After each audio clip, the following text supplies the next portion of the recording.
The chandeliers burned like constellations, tamed and tethered, casting honeyed light over painted ceilings and feverish faces. Wax bled down gilt stems in slow, patient rivers. Perfumed air trembled with strings, tuning for the next set. Footmen moved along the edges like shadow and function, their gloved hands steady as metronomes. Somewhere behind the wainscoting, a draught kept slipping in from the gardens, carrying a thin sweetness of night-blooming flowers that couldn't quite survive the crush of bodies and rosewater and heated silk. She kept to the quiet currents along the wall, a silver tray balanced on her palm. Her other hand curled under for counterweight, the way her supervisor had taught her. Elbow close, wrist loose, back tall, to make the burden look lighter than it was. The uniform they had issued her hung neatly from shoulders she had basted and unpicked and basted again, turning a garment meant for no one into a garment that somehow fit her. The collar was mended where it brushed her throat. The cuffs were clean because she had bent over a washtub long after the bell that dismissed the rest had rung. On nights like this, she lived by the invisible lines in the room, the borders between talk and listening, privilege and function. The floor had a memory under the polish, and she had learned it. A faint swell toward the windows, a subtle dip near the northern pillar, where spilled wine had once swollen the boards before the carpenters planed them. The grain lived under her soles like a code. It kept her away from chair legs that would lurch back without looking. It let her place a glass exactly where a hand would reach for it an instant later. She never startled anyone, never asked the room to make room for her. The miracle of her work was that it made itself invisible. The first waltz of the evening had come and gone. An audacious thing, the old matrons whispered, so close in its turns that propriety relied on steadier nerves than most of these girls had any right to claim. The musicians had been hired from the city, men with their own opinions about rhythm and fashion, the kind who could coax a modern shape from a familiar melody without sending the floor into chaos. Their bows rode on the air now, murmuring toward the next beginning, while the company gathered and split and gathered again, like bright water caught in eddies. He stepped through the crowd at last, and the atmosphere altered the way a field changes when the wind decides to lay it down. The prince did not announce himself. He rarely had to. Attention arranged itself for him. He wore a coat cut so precisely it seemed he had been poured into it and then cooled into place. His cravat held a simple pin that none of the other men would have dared to wear, too modest to be vain, too elegant to be anything but deliberate. When he smiled, the room stood up straighter, discovering a reason for its good opinion. When he did not, it tried to earn one. She saw all this as reflections, faces turned to follow him, fans stilled mid-ripple, a hostess smoothing her skirt with hands that forgot their tremor. She looked everywhere and nowhere at once, as she always did, the way a bird looks when it pretends to be a leaf. A gentleman called without turning his head, and a crystal flute met his fingers exactly on the beat he was accustomed to. She drifted, was anchored, drifted again. What she did not do was look at him directly. She allowed herself a sliver of study when the angle of the mirrors made it safe. His amusement was practiced and correct, the expression of a man raised to receive people's hopes and return them lacquered. "Buy the rumour and sell the fact," she had once heard a scullion say about gentlemen's faces. She had not known then what it meant. She knew now. The prince's gaze moved through the room as cleanly as a blade and left no wound. He saw a great deal and kept most of it in his pocket. He was bored. Bored men are dangerous animals in rooms built for their entertainment. They go looking for teeth to sharpen without admitting they are hunting. He let himself be drawn toward the center by compliments, by a petition that smelled like flattery, by a woman's laugh that hid a dare inside it. He slid free of each with a precision that looked like ease. He turned his head, and the leader in the gallery lifted his bow. He inclined his chin, and the bow fell again. Power can be as light as a gesture when no one has ever asked it to carry weight. She was moving past the long mirror with a plate of sugared pastries when a footman in livery, paler than hers, stepped into her path, murmured, "Hold," and then sealed his mouth as if he had not spoken. She stopped because the word was the kind no servant ignored, the sort that, if obeyed, could keep the roof from falling on your head. The pastries sent up their clean cinnamon breath. Sugar dusted her fingers. Beyond the footman's shoulder, the room's chatter shifted, seeking an edge. Filled mouths always craved something new to bite. The prince's voice was not loud when it came. It did not need volume. It had a tone that made people produce obedience for him, as if by instinct. "Bring her forward." Her first thought was that there must be another her. A lady's maid standing too close to the dais. A girl who had wandered from the door to see the musicians and lingered too long under the gallery.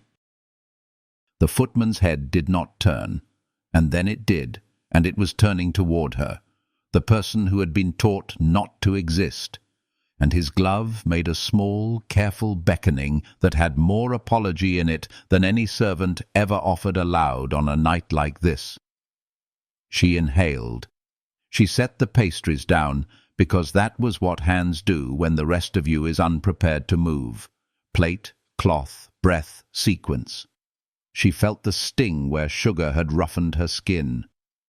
She smoothed it against her skirt so softly that even she could not hear the brush.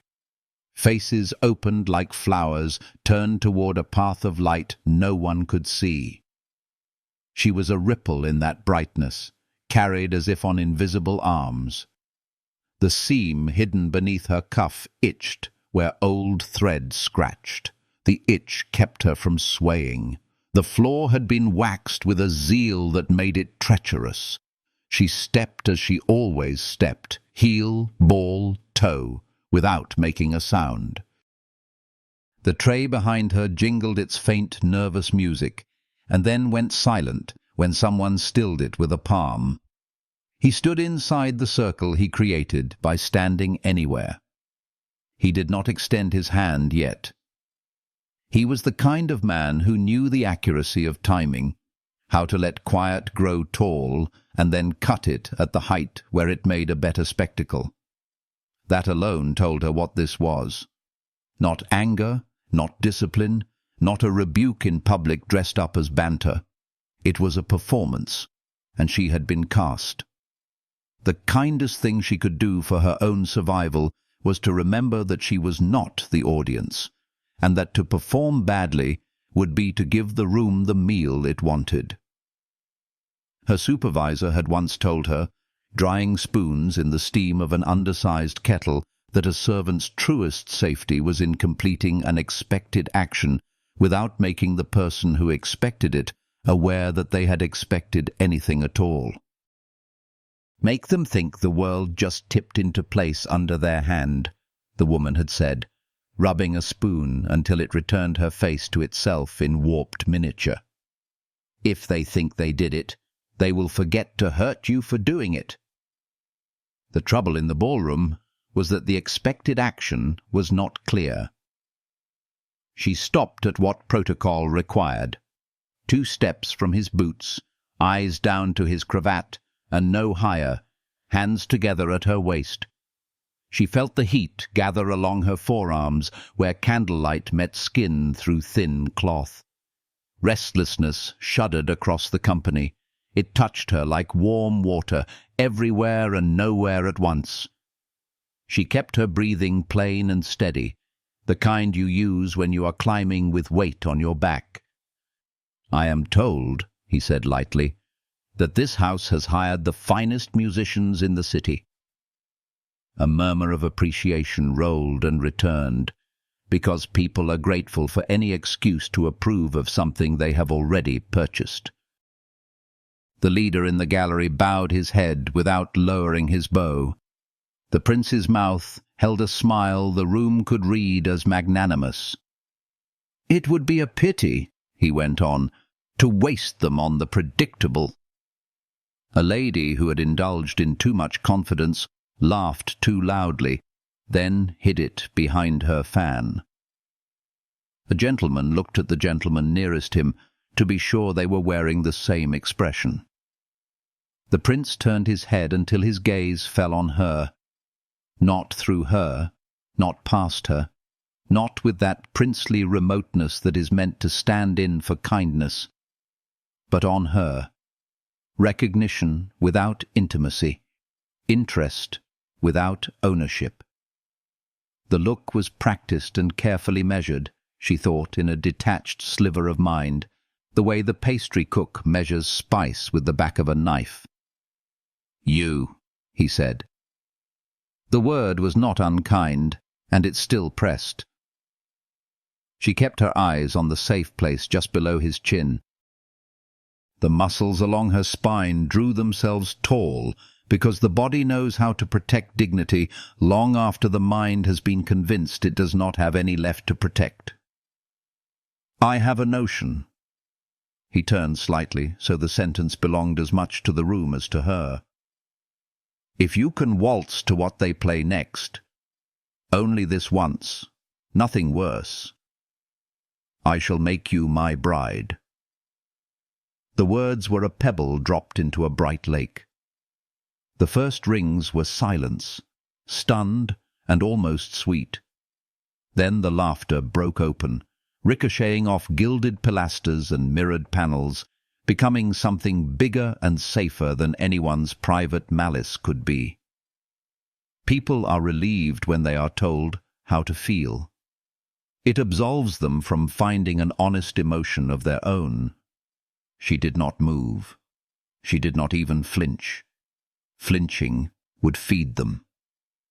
What she felt was not a single clean thing. It was a braid, one strand cold, one hot, one made of an older thread that had survived other rooms.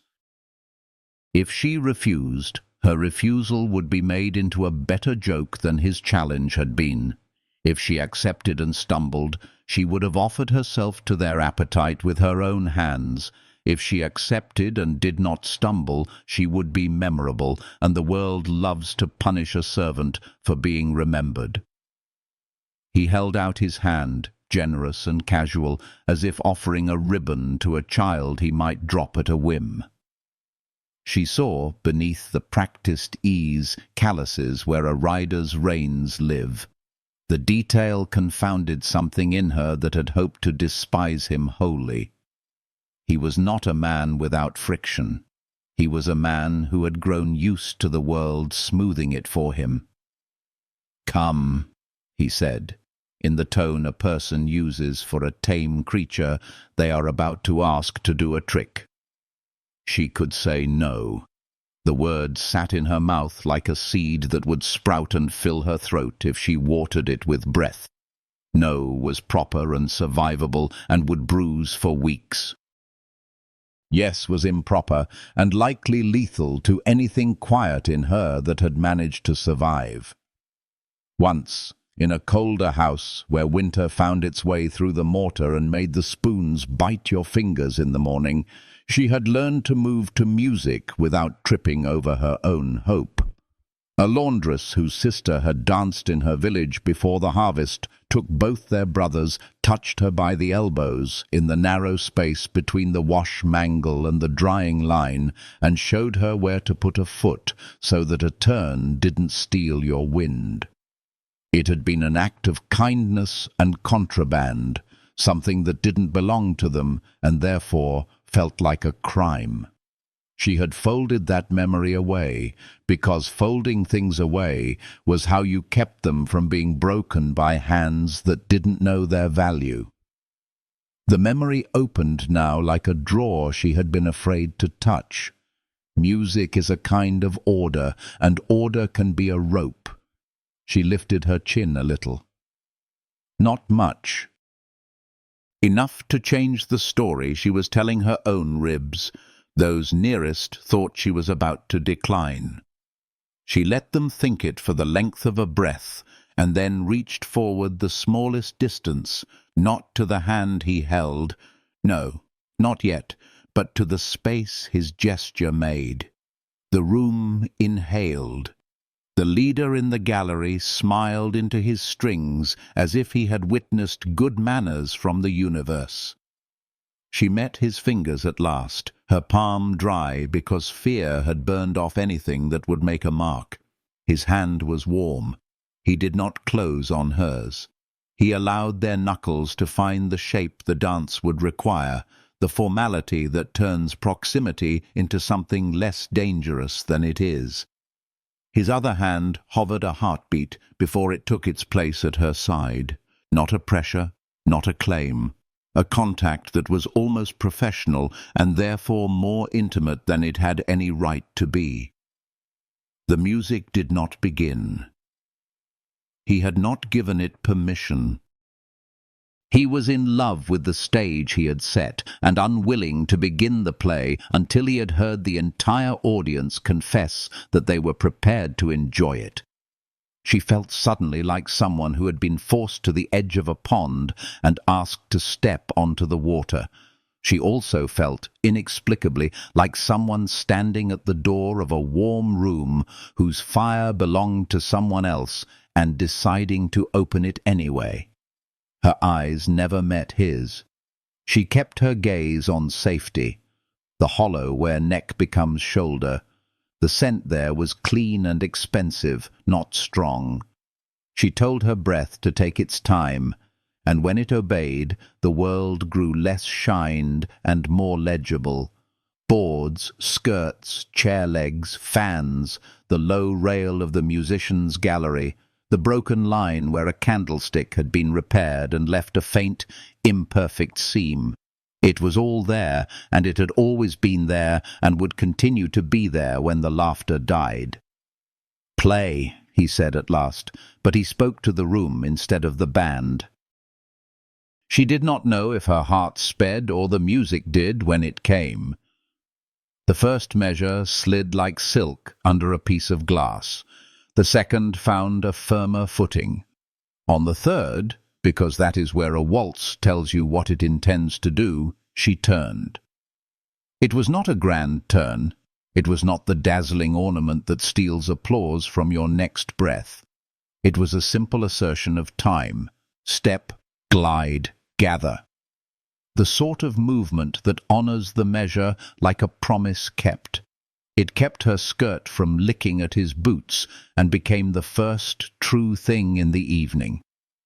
The room had expected fluster. They got clarity instead. Clarity is an insolence in places that trade in polite blur. His hand changed against her side, not in pressure, but in attention. He was a practiced partner, a leader of decent instincts who had accustomed himself to being followed without argument. She did not argue. She did something subtler that he felt even if he could not have said its name. She agreed, and in agreeing, she refined. She made a better line for his cue and returned it into his palm as if to say, "Try this way." The adjustment lit something like surprise at the corner of his mouth, and then erased it again because he was still, after all, the author of a public moment, and the author owed the room continuity. Faces near the edge fell from avid amusement into concentration. The leader let the melody grow one shade braver. She saw a chair being drawn back against the wall and measured the angle of the man's knee. She saved them both from collision by an inch and made the rescue look like elegance. Relief and an unexpected respect moved along the chairs like a whisper nobody wanted to be caught sharing. Still, the laughter stood in the corners, waiting. It would always wait. It had all the time in the world. It would forgive him everything and her nothing. That is the arithmetic of rooms like this, and she knew it. She did not dance for their forgiveness. And she danced because that was the steadiness she had left. He breathed, the rhythm of it turning human again under the sheen of his performance, and for one beat, the gesture that had begun as a jest felt to him like a fact he had to live through. She felt that breath in the lift of his shoulder against her hand. She answered with a small shift of balance that told him he would not be required to do the entire thinking for both of them. At the edge of the set, a woman who had learned to wield cruelty like silverware found her opening. "A circus trick," she said, pitching her voice with the aim people reserve for target practice. A rim of laughter rose, relieved, eager to be told that kindness was unnecessary and therefore safe to withhold. The sound slid under the turn and tried to stick to her skin. She let the step carry her past it, let the strings wrap around it and draw it dull. If the humiliation belonged to anyone, it would belong to the person who needed to name another person to make herself glitter. The music swelled. He drew her through a passage where the melody climbed, and for a moment they were both exactly what the room wanted them to be. Beautiful, obedient to the beat, proof that the world is a smooth surface polished for the pleasure of those standing in the center. The moment passed. The beat became what she had always used it for, order that could not be argued with. She did not look at his face. She looked at the future the next step was about to make. He looked at her, and not through or above. He could not help it. Something in the way she did not try to please him demanded witness more than it asked for praise. He saw that she was not proud and not meek. He saw a kind of accuracy that cut without showing a blade. He leaned into it, as if he had been waiting, without naming it, to be held to a measure not of his own making. The set did not last long. The best ones never do. The last phrase loosened, gathering its skirts. She let him bring her home to stillness, as if the floor had been built to catch them, and not the other way around. When the final chord hung in the air like something undecided, silence balanced on the edge of it, delicate as a coin that has not chosen which side it will sleep on. He opened his mouth to end the moment cleanly. He failed to arrive in time. "A show," said the woman again, pleased with her own bite. The room obeyed her. Laughter came on cue, and it wasn't the laughter of delight. It was the sound people make when they want to use a story to avoid the work of changing their minds. He bowed with perfect measurement, neither too deep for mockery, nor too shallow for insult, offering the crowd a posture they could borrow for their own comfort. He turned to her with the smallest inclination of his head that a man can give and still call it gratitude. "Thank you," he said, a private sound with no audience in it. She inclined the same measured fraction, no more. Anything warmer would be taken from her and given to someone else. Arms reached for him. Obligations gathered. The host turned certainty into noise again. The orchestra launched a brisk air. The room congratulated itself on its appetite and went back to being expensive. She returned to the wall, to the tray, to the weight she knew how to carry and the path she knew how to take without touching a hem. There are many kinds of safety. Tonight, she chose the one that lives in doing the next task correctly. Her hands shook once and stopped. Sugar still clung to her cuticles. She took a glass from a line of clean ones and set it by a plate where a lady would put her hand down by mistake in a moment and be grateful to discover water there. She did not think about the word bride, which had been tossed like a coin toward a wishing fountain. She thought about the line of chairs along the west wall and the man with the heavy rings who always rose backwards without checking what lived behind him. She kept herself intact by becoming useful. Across the room he laughed at something he did not find funny and spun some portion of his guilt into shining thread. The woman with the quiet blade sharpened it again for practice, not because she needed it. The musicians leaned into their task, because time has to pass somehow, and music is the best device anyone has invented for letting it do so with grace. She moved, precise and unremarked. She placed, lifted, removed, replaced. Her throat, which had been a fist, was a throat again. Her lips, which had been a line, softened enough to allow air. Here, she told her body, here, for now, here is what we have. The night gathered itself and waited for its next act. The music had ended, yet the echo of its rhythm still pulsed in her bones, as if the chandeliers themselves whispered the measure. She had returned to her post with the steadiness of someone who had rehearsed invisibility her whole life, but her hands trembled when she reached for the next tray. The laughter from the room swirled behind her like a storm she had passed through, leaving her both soaked and strangely burning. She thought of the prince's hand at her waist, of the weightless clarity that had moved her through 100 eyes without stumbling, and of the silence that had followed, balanced on a knife edge until cruelty had cut it open. The corridor by the garden door breathed a cooler air, and she slipped into it with the excuse of returning empties. The silver sang against itself as she set the tray down. For the first time all evening, her shoulders sagged. The darkness of the passage was a kind of mercy, thinner, quieter, smelling of damp stone and lilies instead of wax and sweat. She pressed her palms flat against the tablecloth to steady them. The metal of the tray was cold now, and she clung to it as if it could remind her that she was real. She closed her eyes.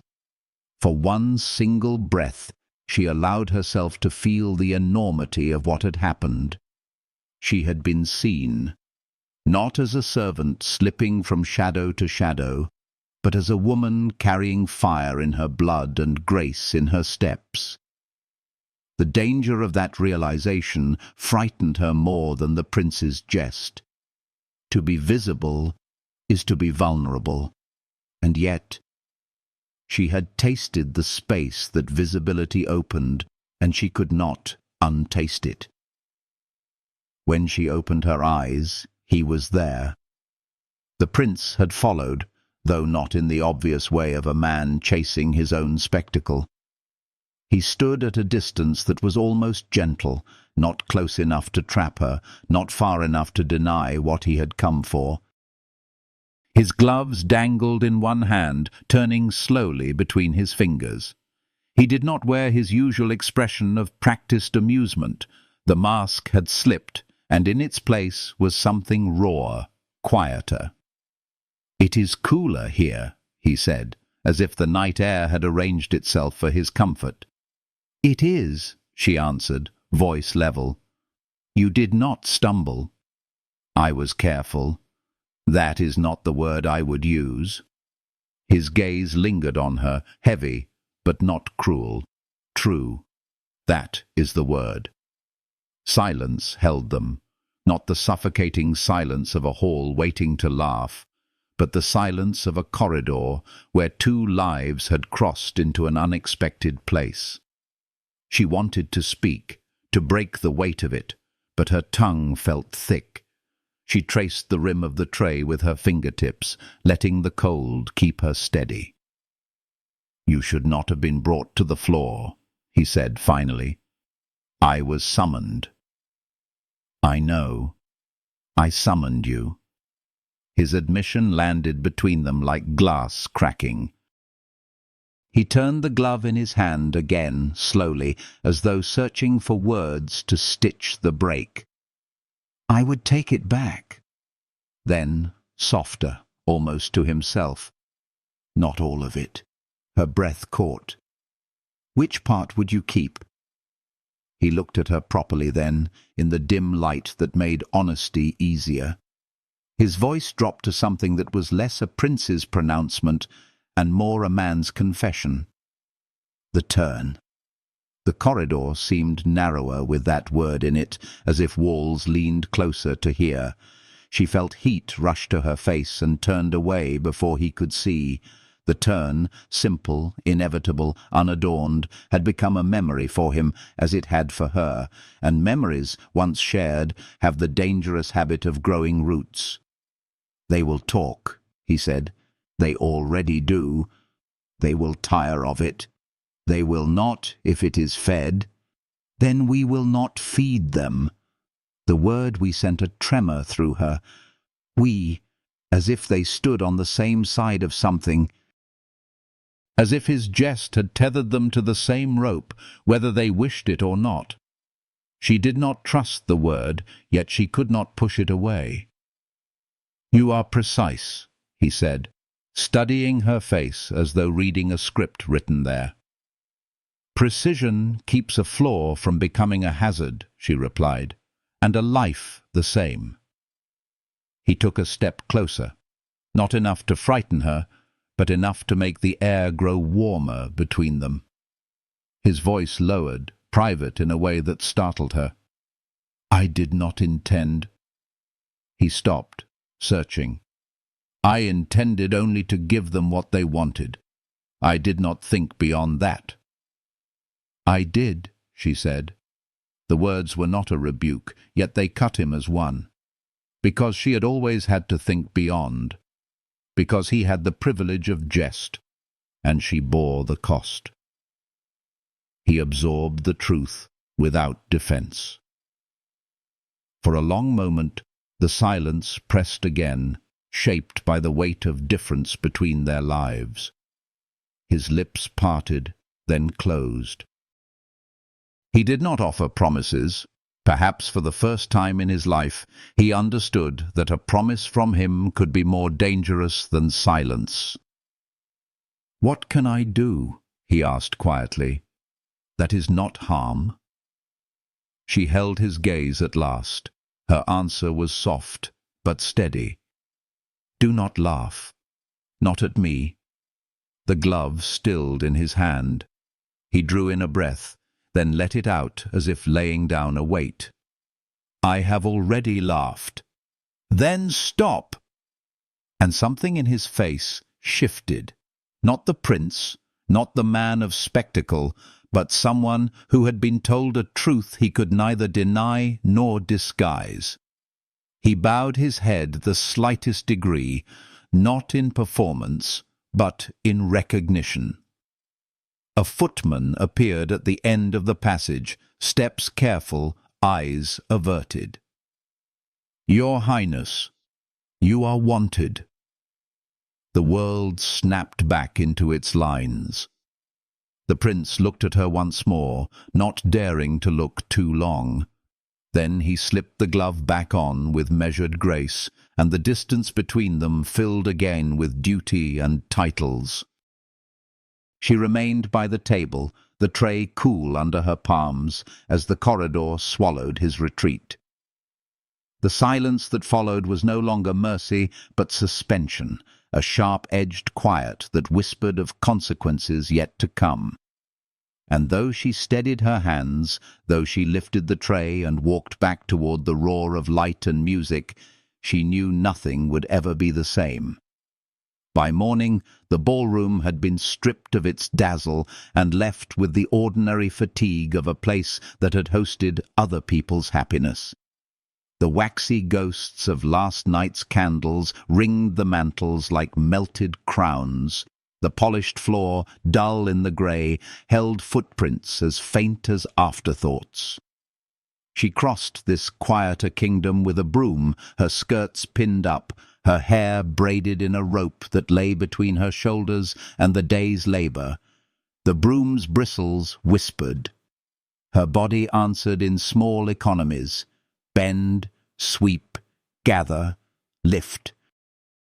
She worked as those who have learned the alchemy of survival work, turning effort into invisibility, invisibility into safety.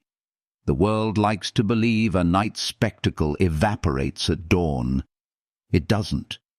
It seeps into the seams of the day, into glances that hang a beat too long, into whispers that thicken at the edges of rooms. Word was smoke already. She felt it moving through the corridors, smelled it in the linen press, saw it turn the laundry girls' mouths into little birds that could not sing. She carried a bucket and listened to her own breath, steadying it until it defeated the impulse to listen outward. In the scullery, steam lifted like pale banners over vats of water clouded with soap. The copper pans queued to be polished to a fidelity that would return their owners' faces like worship. Marta, who had been her supervisor before kindness wore the title down to something closer to kin, flicked water from her hands and frowned toward the door as if she could keep rumour out by will alone. "You've come early," Marta said, as if that were unusual between them. "The floor needed me." "The floor always needs you." Marta's eyes were the particular blue of linen fading in clean sun. "And the rest?" "The rest is not my work," she answered, not quite a lie, and not quite the truth. Marta studied her for the length of a drip from the faucet to the stone. Then she nodded, the smallest kingdom of understanding passing between them. She laid a cloth across her own shoulder and reached for a pan. "There are gentlemen in the breakfast room who take themselves for delicate. They will regret the eggs if you so much as let the spoon pause at the wrong syllable." "Then I will speak in one long word," she said, and they both allowed themselves the thin rebellion of a smile. She carried the tray carefully, each cup riding in its saucer like a small boat with a precious passenger. There is a posture that keeps hot liquid from remembering it was once unruly. Hers was that. Shoulders even, wrists level, feet measuring the house's old memories. The breakfast room had windows on the garden that made light a religion when the sun decided to practice. Today it gave only the grey mildness of a sky not yet decided upon. Men in coats like arguments sat at small tables and pretended to read the day's papers while scanning the room for the day's more flavourful news. At the host's right hand sat a man with the kind of face that believed itself to be an instrument for instruction. His hair, too dark for his age, had been tamed with tonic to a compliance that suggested resentment. When she poured his coffee, he lifted his eyes to the precise distance that allowed him to look without the vulgarity of seeing. "Careful," he said, as if the hot liquid owed him a deference more exact than gravity. "Your hands are not meant for ceremony." "They are meant for work," she said quietly, tilting the pot into the cup with the control of a woman who has learned that even the smallest spillage becomes a parable in other people's mouths. The man's smirk acknowledged a target struck he had not chosen. And yet, one hears, they found their way to a stage last night. The other men looked up, like hounds scenting a rabbit they had not worked to flush. She did not look at them. She set down the pot and placed the sugar bowl where a reach would find it without thought. "The floor was crowded," she said. It was true, and truth can be a wall if you hold it close enough. "Crowded with opportunity," the man said, sweetness coating malice the way the pastry cook glazes a tart that lacks fruit. The musicians were very fine, she replied. She moved to the next table before the man could invent a cleverness that would require her to once again turn her breath into armor.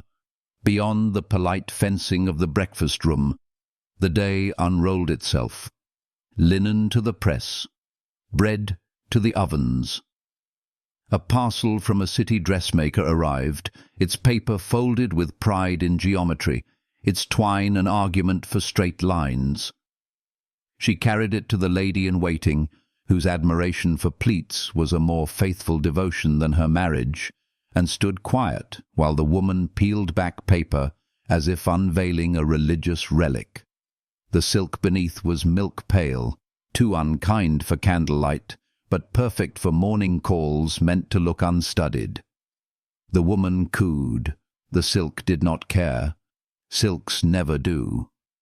At the first bell after noon, she was sent to the small library with a dust brush like a delicate wing. Books lived there in rows that suggested armies and kindness both. The room smelled of leather and long patience. She ran the brush along spines so gently that the dust parted without taking offense. If rooms have hearts, this one's beat with a slow measure that suited her. She could breathe here.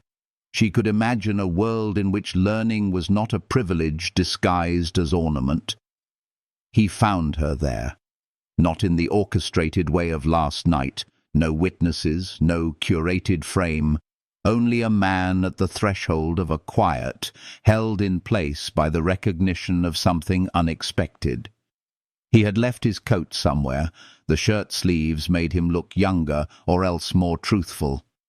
A book rested in his hand, unconvincing as a prop, until he smiled down at its spine in the small apology of a person who wants to enter a sanctuary without disturbing its god. She kept her brush moving. "Highness," she said, the title shaped as evenly as if it weighed nothing. He closed the door with a care that turned the latch into a kindness. "I was told I would find no one here." A flicker of humor. "I am fortunate that advice was wrong. Libraries are often full of people others do not count," she said. "Then the kingdom is larger than I thought." He came a step, then another, stopping at the distance. Respectful men adopt when they are learning how to be respectable. "You left the corridor last night before I could repair." "You cannot repair a room," she said, not unkindly. "Only yourself." He accepted the correction as if it were a gift and not a blade. "Then I have come to practice mending."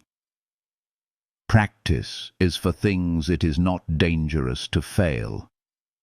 He looked down, and the book's cover took his brief embarrassment as though it had been bound for that purpose. "You are precise," he said again, the same soft astonishment at the edge. "I am alive," she answered. The brush whispered over gold lettering. He extended the book a little, half a peace offering, half a question he didn't yet have the language for. "Do you read?" "Not in front of people," she said, eyes flicking up steady. "Then I am no one." He didn't quite look pleased and didn't quite look wounded. "You are a prince," she said, "and sometimes that is the same thing." He laughed, not loudly, not performatively. The sound made a small, warm dent in the afternoon. "When I am no one, I am a man who slept badly because he heard a waltz every time he closed his eyes." She stilled. The dust settled in the pause like snow that had been waiting for an appropriate moment to fall. She did not ask him to leave. She did not grant any kindness she could not afford to keep. She turned her body slightly so the window's light grazed the room instead of cutting it. "You asked me last night what you could do that was not harm," she said. "You can understand that for you to remember the waltz is pleasure. For me, it is risk. Tell me the shape of the risk, he said. Shapes have edges, she replied. You will not like where they point. Point them, he said. There was something in his voice that did not belong to the prince at all, an obedience he had never practiced because no one had required it of him. She nodded toward the shelves. These books are here to teach men how other men have held power queerly and called it natural. I have dusted them until I can smell their arguments before I can read them. The shape of the risk is that your jest becomes their precedent, and my life becomes their example. She set the brush down with a care that made the act an answer to a different question. If you remember the waltz as a private music and leave it there, it will sit in you like a lesson that does not injure anyone but you. He stood very still, the book forgotten as a cup left cooling.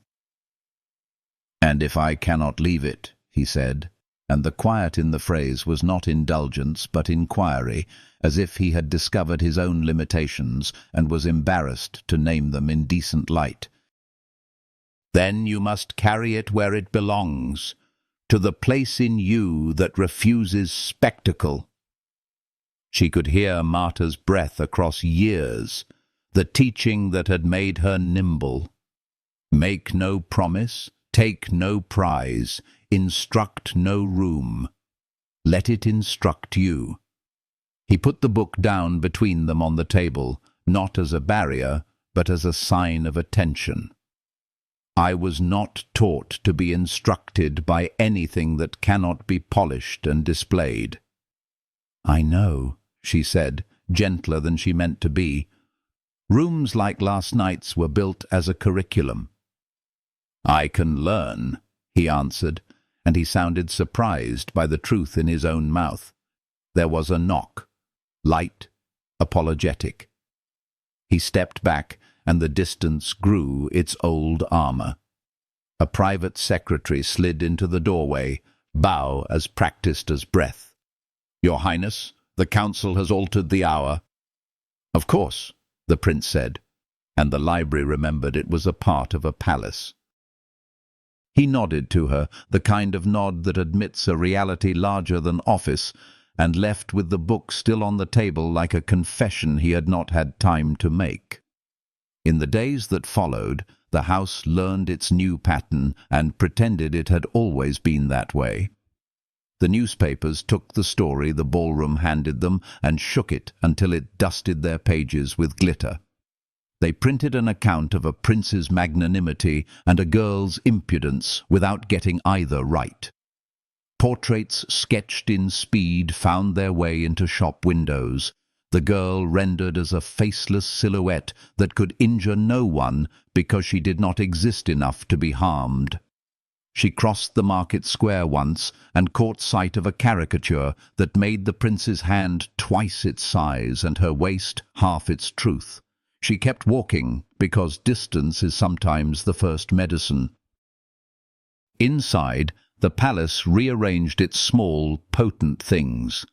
The way footmen glanced at the threshold before entering a room that might be occupied by someone improvising a kindness. The way the lady-in-waiting's laughter learned to lower its volume when cruelty tempted it to projection. The way the orchestra in rehearsal let a waltz rest just a shade longer on its third beat, as if bowing to something that had taught them to be better without petitioning for their applause. He did not summon her. He did not seek her under the pretext of lost objects or mislaid intentions. Still, the house was a body with a complicated circulation, and paths cross in bodies, even when the heart denies knowing who the blood belongs to. She was laying fresh kindling by the hearth in the small salon used for afternoon calls when he passed the open door. He did not step inside. He did not bow. Their eyes met, his briefly bare of their learned glare. He moved on. She let the tinder catch, laid the logs deliberately, built them a little apart so the air could do its work. Fire is not a servant. It is a negotiation between desire and oxygen, and she had learned to listen to both. Once, while carrying a bowl of hothouse peaches like moons labouring under the weight of their own light, she encountered the lady with the blade for a voice. The woman paused as if the corridor belonged to her because she had named it first. "So," the lady said, tasting the syllable to determine whether it could be sharpened further by salt, "you have learned to dance." "I have learned to move," she answered. "It is not the same." "Movement is not a talent," the lady said. "It is a condition." "Some of us are always in it," she said. She kept walking, not obstinately, not hastily. She did not bump her shoulder against privilege, because bumping leaves bruises that are counted as crimes committed by the bruised. Word travels quickest on the breath of those who do not risk anything by speaking. Still, word can be buckled in place by those who understand how to belt rumour to the truth until it stops flogging anything but its own laziness. A week after the ball, the prince asked the musicians, quietly, without schedule, if they would play an old country air in the gallery overlooking the servants' courtyard once their rehearsal was done. They obeyed. Musicians know when a request is not a whim, but a study. The air was simple, a tune mothers teach their children when they want their steps to learn patience. Servants moved through the courtyard with their arms full of households. Some paused, as people do when a familiar thing returns more honest than memory, and some did not. Poverty often teaches the body to pretend it did not hear joy arrive, in case joy takes offence at being noticed and leaves. She stood under the arch where shadows made a habit of waiting. He was above, on the balcony that did not mean to be a stage, and could not help it. He rested his hands on the stone, and watched the courtyard without selecting a single person for spectacle. When the melody reached its turn, he bowed his head. No audience, no angles. And then he left, the boughs fading behind him like morning quiet. She felt something give inside her. Not a yielding, and not forgiveness. Simply a tether loosening that had been knotted invisibly between insult and her own vigilance. She would not mistake gesture for conversion, but she would count the gesture. People are saved by small, accurate additions to the sum of their days, not by riots of sudden virtue. Late, very late, when the house slept like an animal exhausted by its own appetite, she carried linen to the attic rooms where lac keeps company with fresh air. The night skylights cut narrow lozenges from the thick dark. The stars lounged there, distant and immodest in their quiet. She put the linen down and stood a moment with her hand on the window's cool frame. Wind found the seam of the glass and wrote a secret on her skin. Bootsteps on wood are as distinctive as a voice. She knew his gait now, the way he placed his feet as though he trusted the floor to hold him because it always had. She did not turn when he reached the landing. If this was to be spectacle, she would deny it the decency of her face. "It is late," he said. His voice wore its shirt-sleeves again. "Late is when work hides from ridicule," she answered. "I have hidden from both." He laughed softly at himself. "There is something I would return to you."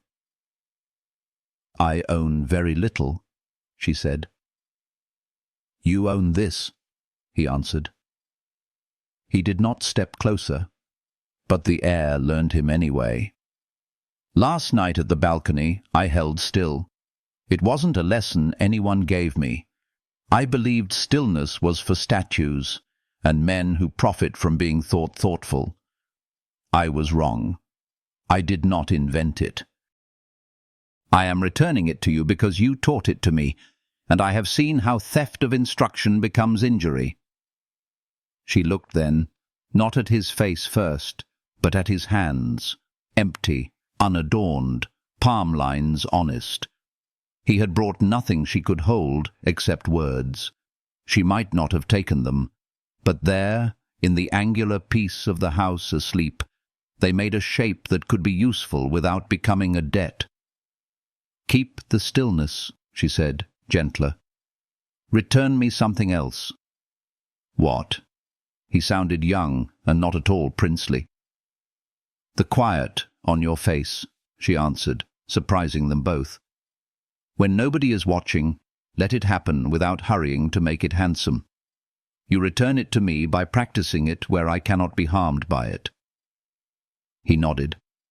The skylight laid a stripe of star across his shoulder. "I can do that." "And when you fail," she said, "fail privately." He closed his eyes as if an answer had entered him by a door he had not noticed before. When he opened them, he did not look like a man who expected reward for breathing correctly. He looked like a man learning that breath isn't owed applause. "Tomorrow," he said, "I am to meet with men who would call you a lesson while pretending never to have seen you. They will speak of order and tradition and the natural tide. They will ask me to leave the ballroom where it lay. I will not argue. I will move the subject as a person moves a chair away from a draught. I will not let the waltz be translated into the language those men use to keep themselves comfortable." "And if they push?" she asked. "Then I will allow them to spend their breath in public," he said, "and I will husband mine for what needs it." "Good," she said. "Breath is dearer than opinion." A pause opened and made a room for something that wasn't speech. It was not romance. It was its ground. The night, courteous, kept its distance and let that ground prepare itself for whatever would grow. Footsteps came again. These too, she knew, martyrs, carrying scolding and tea in the same hands.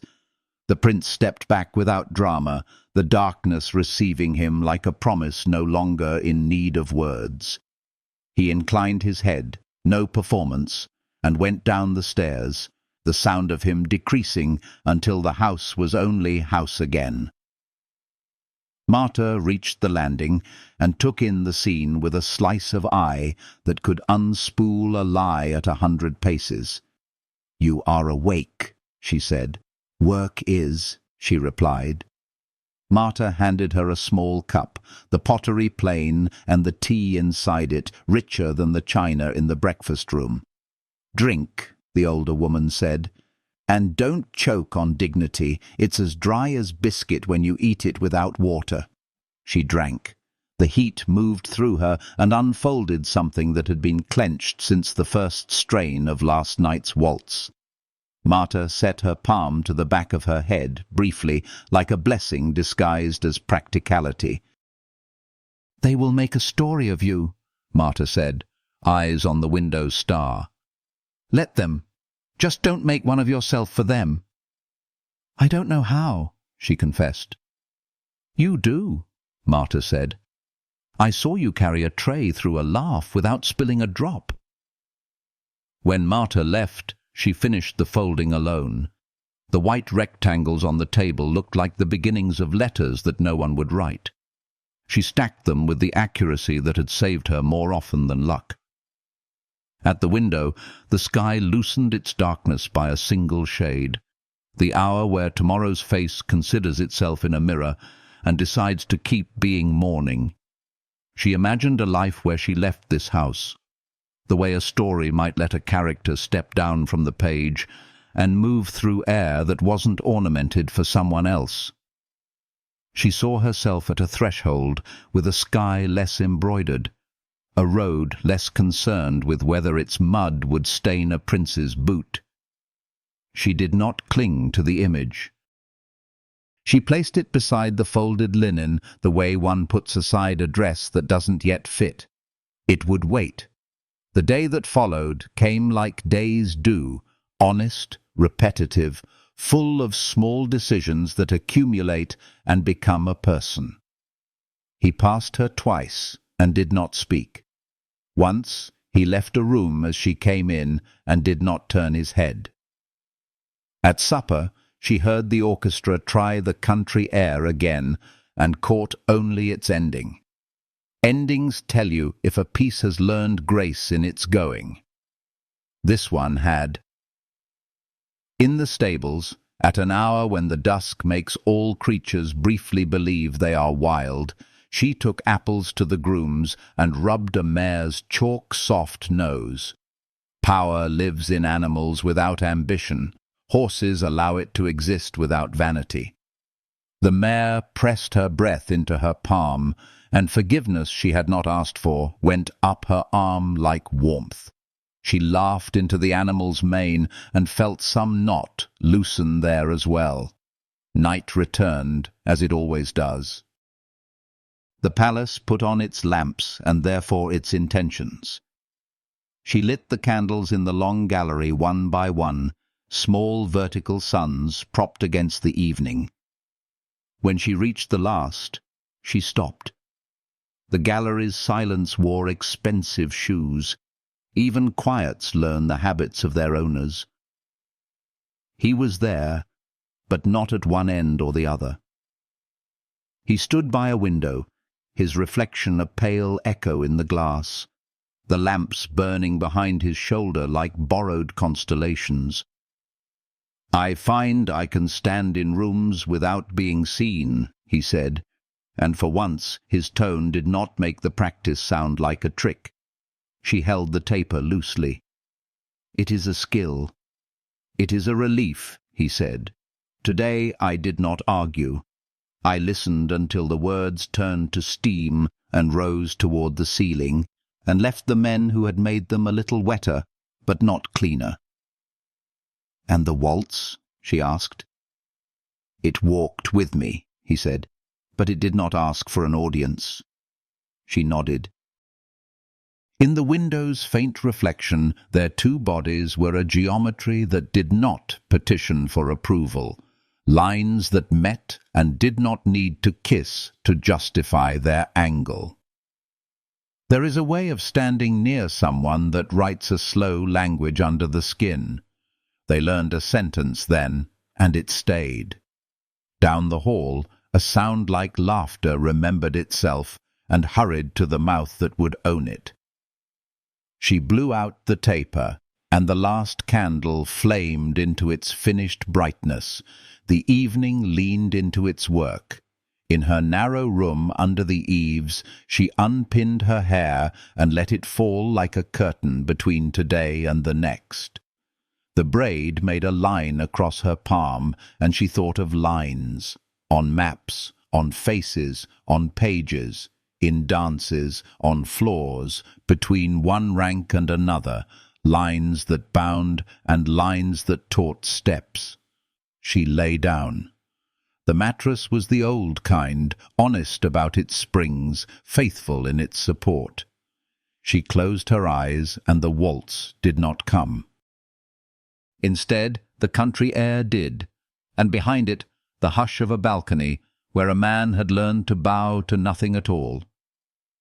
This was how a story changes.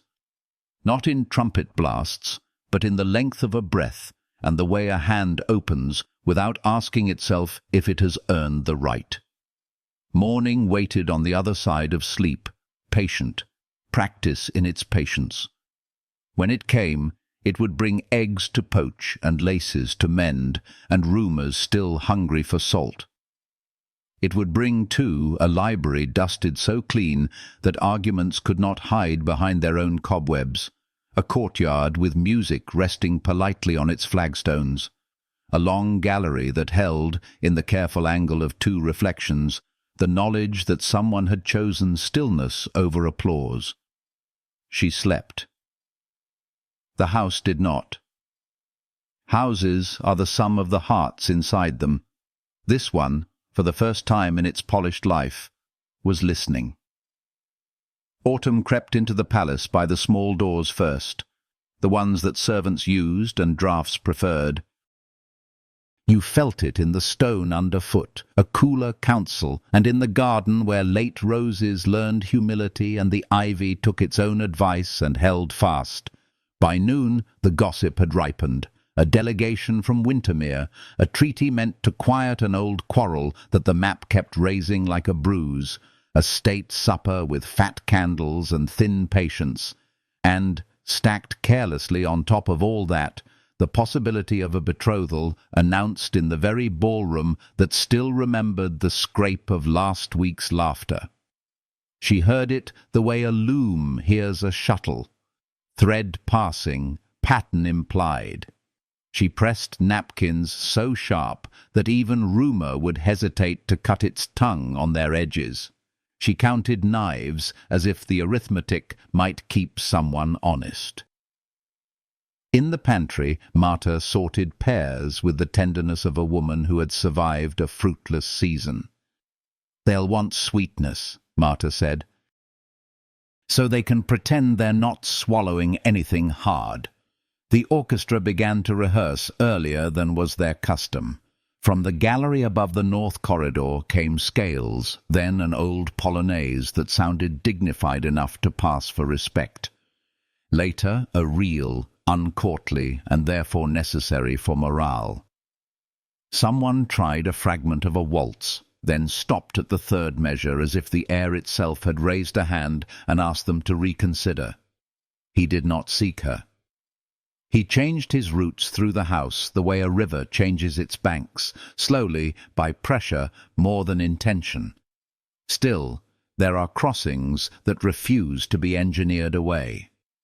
In the small library, dust glimmered in sun-struck diagonals, and she felt the peace of the brush again, the quiet authority of a tool that understands its task.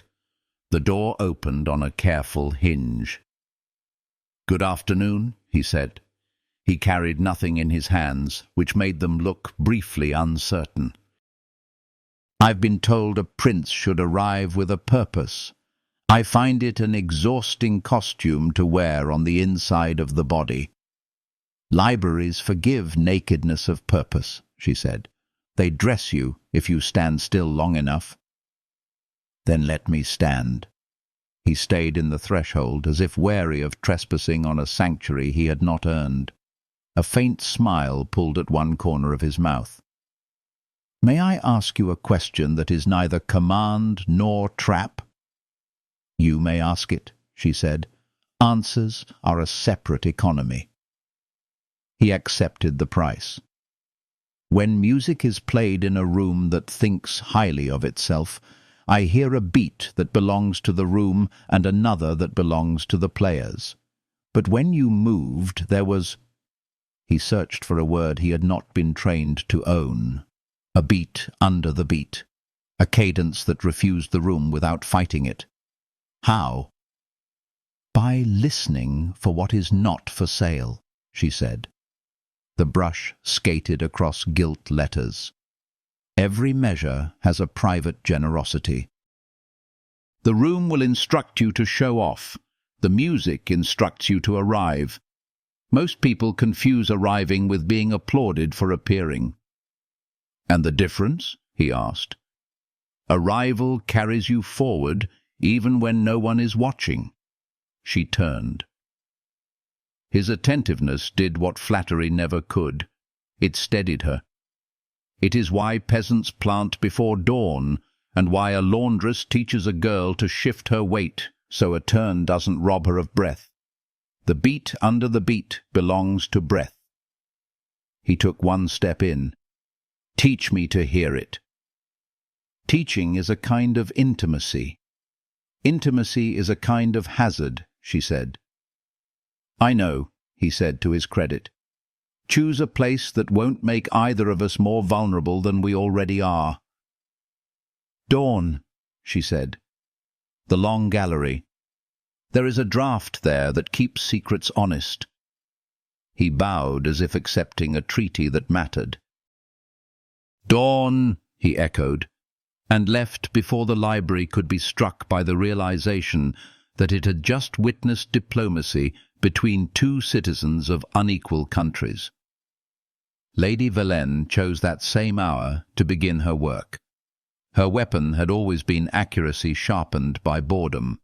She believed kindness was a provincial custom, and had shaped herself into a geography where it could not grow. In her sitting room, where mirrors multiplied her in case one image dared to disagree with the rest, she unsealed a packet from the magistrate's clerk she paid to remember things other people were trying to forget. The papers smelled of damp and damage. On top lay a broadsheet 8 winters old. House of Thrush Theatre, condemned after fire. Agitator arrested in crowd. Below, a small notice, the sort that yawns if left unread. Seamstress dies of fever. Child unclaimed at parish door. "Ah," Lady Verlaine said, which was the sound cruelty makes when it finds a garment that fits it beautifully. She rang for her maid. "Send word to my brother. He sits on the Household Council's petty committee.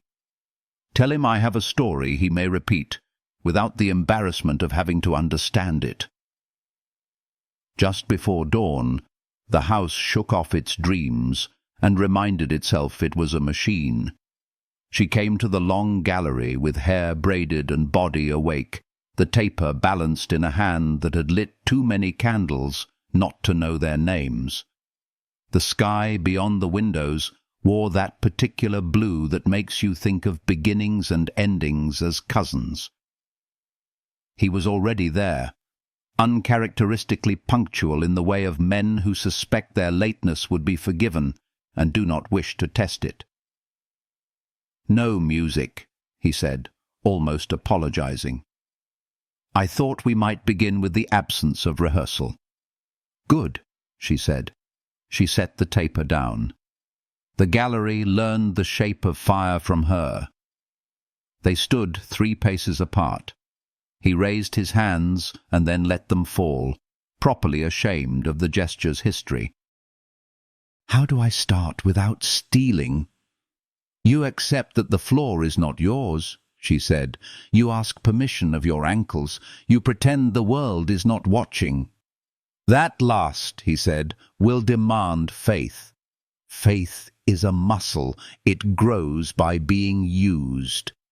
She stepped and showed him, not by placing his body, but by placing her own, how weight transfers like truth when you tell it without decoration, how the second beat is a gift you prepare with the first, how turning is not the defiance of straight lines, but their fulfillment. He followed, attentive, missing, correcting, missing differently. When he moved too quickly, she stilled. When he hesitated, she lent motion with her eyes. They did not touch. The distance between them did the speech. By the 10th measure, he was breathing as a man breathes when he understands he has been using the wrong set of lungs his entire life. By the end of the hallway, he had learned that arrival does not require audience. He stopped and laughed, not with triumph, but with relief. "This," he said, "might keep me from drowning in a council chamber." "It will teach you to know whether you are drowning," she answered. "That is rarer." He was still catching his breath when footsteps found them, the thin, precise steps of someone who walks as if words might be printed below their shoes, and they intend to keep the ink from smearing. The Lord Chamberlain, pale as paper and twice as stiff, materialized at the threshold. He did not look surprised. Men like him are employed to summon what surprises other people and disappoint it. "Highness," the Chamberlain said, "my Lady Verlaine requests a moment. She brings concerns of household propriety." His gaze brushed the servant and recoiled before it could be accused of noticing. Propriety does not care for the hour, the prince said. He did not sigh. The lesson of stillness had already paid its first coin. Very well. She gathered the taper. He looked at her once, not to promise, not to apologize, only to anchor the morning to something that did not belong to the day's appetite. "Thank you," he said, and the gallery kept the word for when it might be needed later. Valene had dressed her malice in pearl and dove grey. She sat as if the chair had been born there, and she had been born to it. Her brother, Lord Silas, stood at her shoulder like a darker punctuation mark. "Your Highness," she began, all silk and parentheses, "I am reluctant to intrude upon state matters with small domestic disquiets, but in my experience the small grains are the ones that grind a kingdom's teeth to powder. There has been, how shall I say, an efflorescence of talk since the dance. Talk ferments, of course, and one expects sediment, but some precipitates are unwholesome." "You have discovered chemistry," the prince said mildly. "Congratulations." She tilted her head, graceful as a guillotine. "I have discovered that the girl in your ballroom is a former creature of the stage, a theatre child, exposed to improprieties by profession and by necessity. There is a broadsheet that mentions a fire. There is an arrest. There is a parish record." She placed the papers on the table as one lays down a hand one is sure will win. "We both know what theatre implies, Your Highness. It is not art. It is appetite." "Unlike society," he said, "which exists only to nourish the mind." She let the sarcasm pass her like a breeze too poor to move her curtains. "The house must protect itself. That girl has already been permitted to step where she does not belong. We must not teach others that the floor is a negotiable instrument." Behind her, Lord Silas spoke in the tone of men who believe reason is the sound their voice makes. "There are treaties that fail when the rumor of impropriety compromises the perception of stability. And stability is the perception that treaties do not fail," the prince returned. He looked down at the papers and did not touch them. "You are thorough, Lady Valene. I am tempted to say too thorough for the smallness of your concern." "My concern is never small," she said, softly enough to warn. "It is simply earlier than other people's." "What do you propose?" he asked. He heard his own voice and disliked it. Extracted and examined, the question had the anatomy of capitulation. "That she be dismissed," Valene said, all pity and poison. "Quietly, humanely, if you like. Let it be said that you are gentle, but let it be done." Her brother nodded as if the matter had been not merely decided, but correctly decided. He felt the beat under the beat. The room wanted a spectacle. However airless, however couched, however draped in silk. The music beneath insisted on arrival. "No," he said. He had not meant to say it that quickly. He let it stand. "The palace is not a tribunal for gossip, nor should it pretend to be a conservatory for scandal. If you have evidence she has failed her work, bring it to the housekeeper. If you have a sense of moral hygiene that cannot bear the sight of a woman who survived, I recommend a blindfold." Silas stiffened. "Highness?" "I'm done," the prince said. He felt the old habit of apology creep up his spine. He told it to sit. "There is a treaty to prepare for. We will not feed it with our cowardice." Valene said nothing for the length of time it takes dignity to reconstitute itself out of affront. "I shall, of course, obey the tone of the palace," she said at last. "It tends to be fashionable." She rose. "But I warn you, Your Highness, fashions are fickle. The appetite of a room can turn against its chef in a bite. When she was gone, the papers remained like the leavings of a hawk on a dovecote. He did not touch them. He did not wish to verify history by laying hands on it and giving it his temperature. He told himself virtue lay in refusing the object. He knew a sliver of the truth too. He was afraid of what the pages would feel like. Down in the servants' hall, the rumour arrived before the papers did. That is rumour's talent. It said theatre with the tone of a diagnosis, and it said child with the tone of a confession. She rinsed a cup so clean that it remembered being sand and ocean. Marta touched the back of her hand once, the way women who could not spare the luxury of speech compensated for it with accuracy. "Yes," she said to Marta, "there was a fire." Marta did not push. "And before that?" "Before that, there were lights I couldn't count, and a door that opened onto a world where I did not have to choose between hunger and sleep," she said evenly.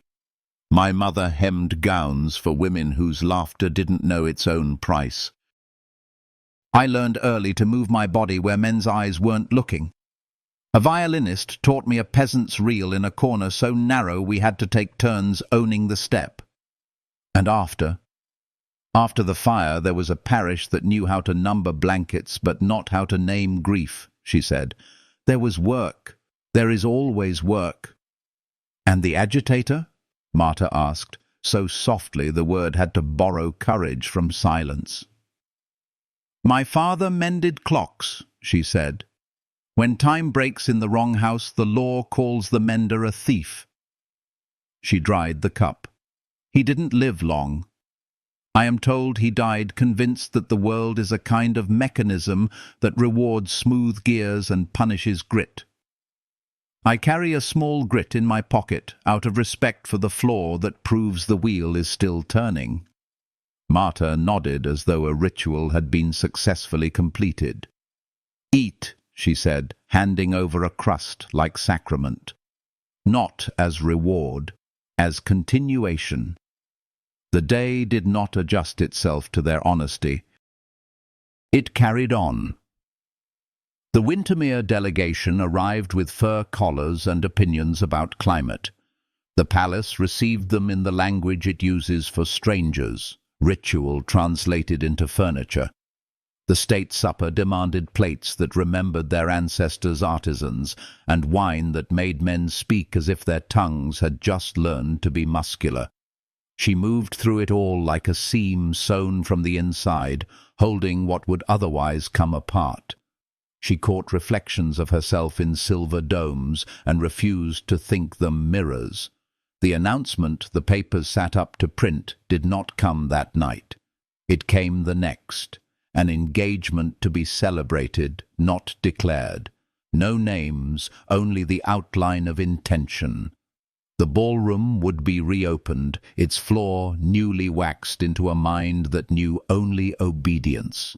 Lady Valenne spread her invitation like a wing. She whispered to the maestro, who listened with the patience of a man who knows music will outlive fashion. A young dancer was engaged to perform a peasant number, which is what society calls something honest when it drapes it in costume and pretends it has discovered charity. On the afternoon of the ball, the violinist from the House of Thrush came to the servants' door. He was older and carried his instrument as if it were a child who had slept on his shoulder for years and might never be put down again. He asked for her by a name nobody used here. She was summoned from the laundry with a hand still damp and her braid still damp and her breath quieter than her heart. "You grew," he said, and the smile he offered wore its own sorrows without requiring anyone else to carry them. "I would have known you by the way you stand if your face had borrowed someone else's features. Your mother is gone," she said, because he needed the verb kept clean. She sent this before she was, he said, and lifted from the case not music but a letter folded so often it had become obedient. It never found you. The parish keeps track of plates but not paper. The clerk owed me a favour at last. He hesitated. It says you must learn to stop apologizing for taking up the space your body requires to be alive. She did not open it there. Thank you, she said. Gratitude can be a kind of stamina. He nodded to the basin. Do not let them teach you to wash away what keeps you from being sold. Then he bowed, courtly in a way the court had forgotten, and was gone, leaving behind an object that weighed less than a pear and more than a rumour. Evening crafted itself into spectacle. She carried trays along paths that did not squeak. The prince wore duty the way a man wears armour he has not yet learned to love. He moved with the beat under the beat, and thus avoided drowning in conversations designed as shallow ponds with a high gloss. Lady Valenne glittered like a complicated warning. The young dancer took the floor at the centre, barefoot, hair loosened into a lie about freedom. She began with a reel. The room applauded its own appetite for rusticity. When the waltz came, unannounced, summoned by the maestro as if by accident, a breath travelled the length of the gallery and back. The young dancer smiled in the rehearsed way of girls trained to turn shame into art. The prince looked down. His hands learned stillness again, refusing to direct the air. She placed a glass precisely where a hand groped and saved the gown it would have ruined. She did not look at the floor. She looked at the exit routes. Valenne's gaze found her anyway. It moved across the room like a phrase that belongs to no language you'd wish to be fluent in. Valenne lifted her fan and made of it an instrument for conducting malice. A glance, a half-smile, a small tilt, enough to tell the room what it was meant to understand. Servant, stage, upstart. Teach her the price. The room doesn't require a voice to become a jury. It requires only permission. She felt the verdict gather, warm as breath and cold as judgment. The letter burned in her apron pocket as if knowing paper could be fire when opened at the correct time. She kept moving. A man with rings like small obedient sons backed his chair without looking. She slid a hand between wood and silk and gave him 1 inch he would swear later had always been there. He did not spill and therefore did not learn. Rescue is often invisible. After the set, when the dancer was led off with applause shaped like indulgence, the lady-in-waiting who owed more devotion to pleats than to God took a wrong turn into the service corridor. She caught sight of the girl and blinked. "Oh," she said, as if she had tripped over an emotion she hadn't expected to carry. "They are sharpening you tonight." "I am a whetstone," she answered. "Not the knife." "Take care," the lady said. "Stones break too." "In silence," she said, and moved on. It was in the linen press that the confrontation happened, because that is where confrontations happen when one party wishes to pretend it is not a battle. Cloth stacked in obedient towers on either side, the smell of soap and labour and a faint, clean heat, the hum of the palace louder by its absence. Lady Valenne entered without knocking. She did not belong there, and made belonging the point. "You should have left by now," Valenne said, closing the door with a wrist that had learned cruelty from bracelets. "I am still at work," she said. "When I leave, it will not be because you have decided I am finished." Valenne's smile contained a garden of thorns that never knew what it was to be touched by a child. I require only the smallest of efforts to make you unhireable within 10 miles of decency." "Then you will have done me a good," she said quietly. "Decency rarely pays." Valene leaned in. The pearls at her throat sat there the way teeth sit in a mouth that doesn't bite because biting would stain them. "You mistake yourself for danger when you are merely a stain someone forgot to wash while the water was hot." "I mistake nothing," she said. "I know exactly what I am. I am a person you cannot sell. That is why you wish to ruin me. So you can present the ruin as proof that the world is the price you say it is." The lady's hand lifted. It did not strike. The work of learning stillness had spread further than the prince knew. Valene's fingers closed instead on a piece of linen. She tore it precisely, as if fabric could be forced to stand in for flesh. "You will not dance again," she said. "Then the floor will have to learn another language," she replied. Valene left. The cloth trembled in her hand like an animal that had survived its first fright. Marta found her there and took the torn corner without questions, as women do who have filed questions under a heading titled "Later, when the world has time to answer." "Breathe," Marta said. "In and out. In and out. Don't let them convince you breath is borrowed." Later still, under the chapel's shallow vault where saints stared from the plaster as if they had learned not to intervene, he waited. He had taken off the coat that turned him into a noun. In shirt sleeves he looked like a verb with its own intention. She stopped at the threshold, because that is what a body taught by work does when it finds itself at the mouth of a room that belongs to power, even if the pews are empty and the air smells of humility not yet earned. "I should not have let them convene without contradicting them in public," he said. "I congratulated myself on refusing to touch their evidence. I realize now virtue is often a refusal to handle what would dirty us, and courage is putting our hands where the work is and being willing to wear the stain."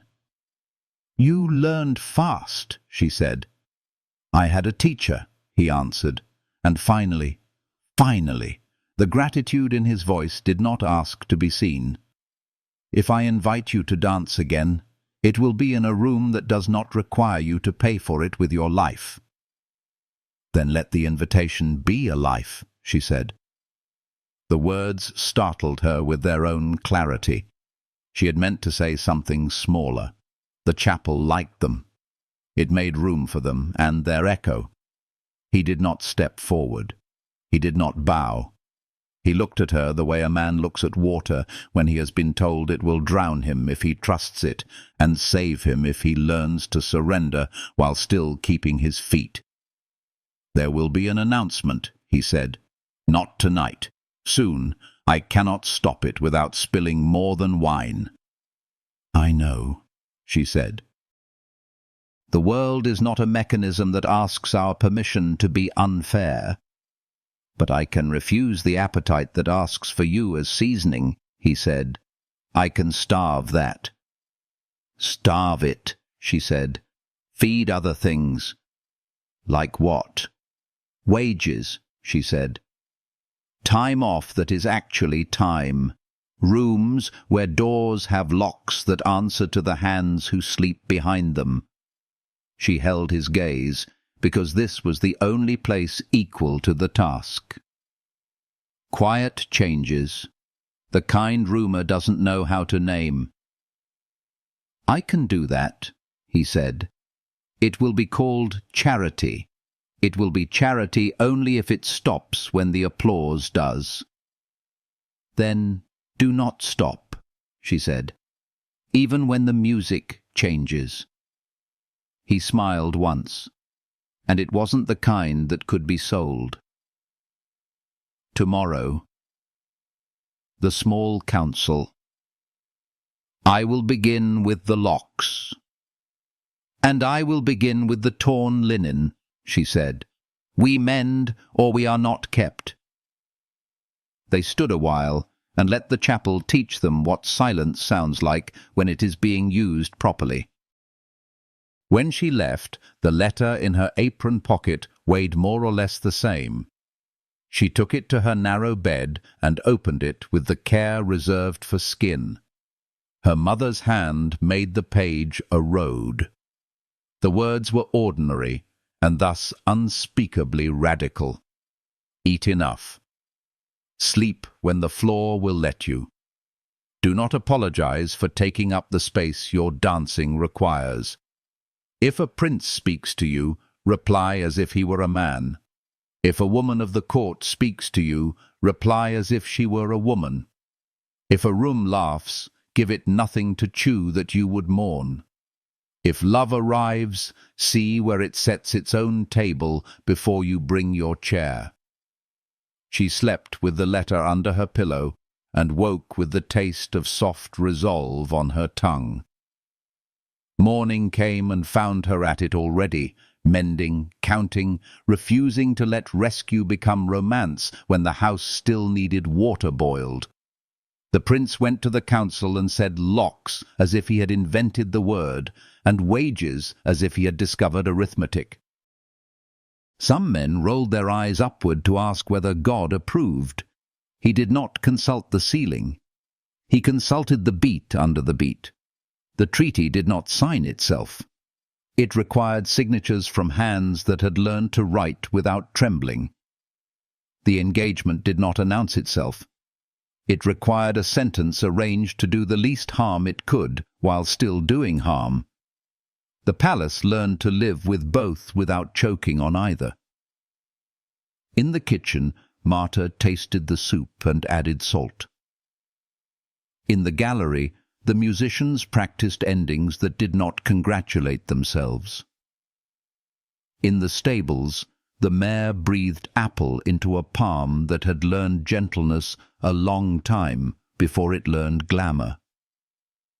She carried a tray through a room that had once tried to teach her a lesson. It tried again. Rooms are persistent.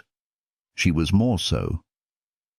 When the laughter rose, she let it pass over her like weather and gave it nothing to carry away. When his eyes found hers, they did not ask. They accepted. They did not promise. They prepared. Between them stretched a distance that was not absence, but space. There is a difference. It is the difference between a stage and a floor, between spectacle and arrival, between the kind of love that demands an audience and the kind that builds a life in the quiet, where breath is the only beat that matters. And two people learn to hear it at the same time.